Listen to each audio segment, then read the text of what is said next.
Welcome back to Learning How. Today we are going to learn about another great American artist.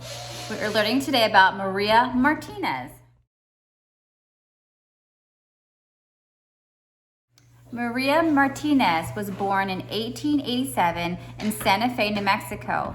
She died July 20th, 1980 in Santa Fe, New Mexico. Martinez is considered the most famous Native American potter for her black-on-black pottery. Martinez learned how to make traditional Pueblo pottery by watching her grandmother and aunt. By age 13, Martinez was praised for her talent within her tribe. Martinez and her husband Julian rediscovered the way to make the unique black-on-black pottery from Pueblo clay and volcanic ash.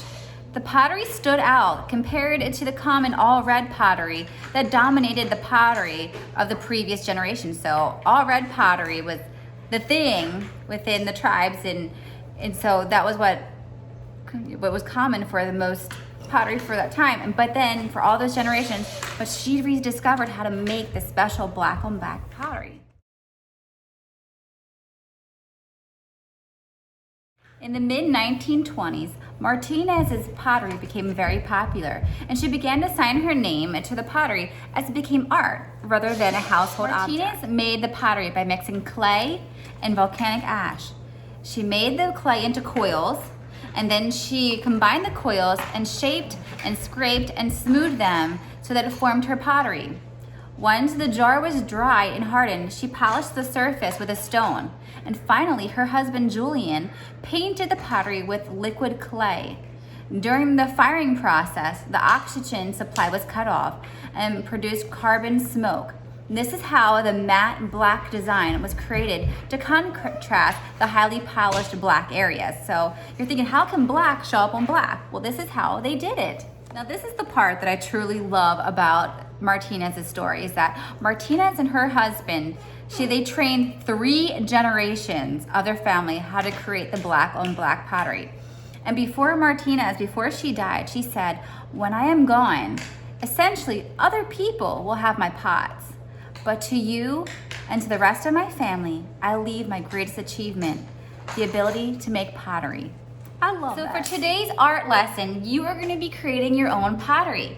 One of the oldest ways to make pottery is you roll the clay out into long snake-like coils, and then you lay the coils next to one another in a bowl, in which acts like a mold for the pottery. So today we're going to have our bowls, and you're going to line it with a piece of plastic wrap so it doesn't stick to the bowls. And what you're going to do is you're going to, may I see your clay real quick? We're using Play-Doh. In class, you will get legitimate clay, but I don't want to open the clay up yet because then it'll dry out. But you're going to choose 2 colors, and you're going to take your clay, and then you're going to roll it into thin little coils like so. So you're going to roll it out. That's what I need. In 1 second. And then you can make it into coils, kind of like a snake. Hold on, princess. And then you can place it into your bowl. And then you're gonna make another coil, but this time you're gonna make it go in the opposite direction.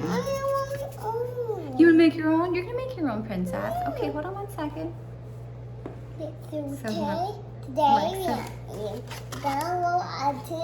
To the worms. Wait. Making worms? Making pottery worms, I guess. So how do I? Hold on 1 second. Maybe finish giving instructions. So after you're done putting all your coils in together, then you're gonna take your hand, and then you can push them together to fill in the gaps so that it makes one uniform piece of pottery. I made a rainbow ice cream cone. And that's really cool, but that is not quill pottery. Today we're making quill pottery, but it's cool. Yes, let's see how Hudson made his. Good job making the quills. Now put them into your bowl. Let me move the camera. I squish them now. And now you kind of fill up can you do some more? And then fill it up, and then you're gonna squish it down. What are you doing? Making pottery. I want to help. You can help. All right, so then you squish it down. Get down.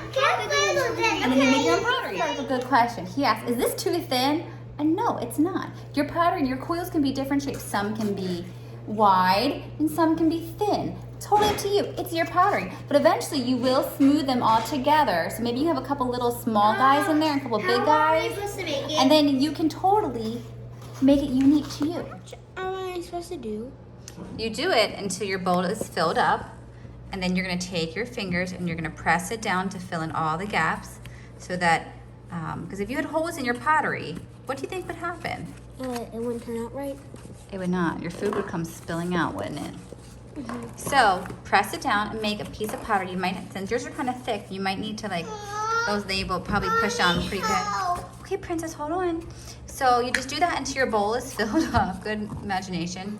And then you'll have your pretty pottery. After you are finished letting your, finishing with your pottery in your bowl, you're gonna let it air dry. You will take it home and let it completely dry. And it's up to you if you want to paint your pottery at home. That's totally up to you and your parents. But just let it completely air dry before doing so. So I got chance to give us a big thumbs up. Don't forget to hit that notification bell for you guys for our newest episode. So stay tuned. See you guys later. Bye!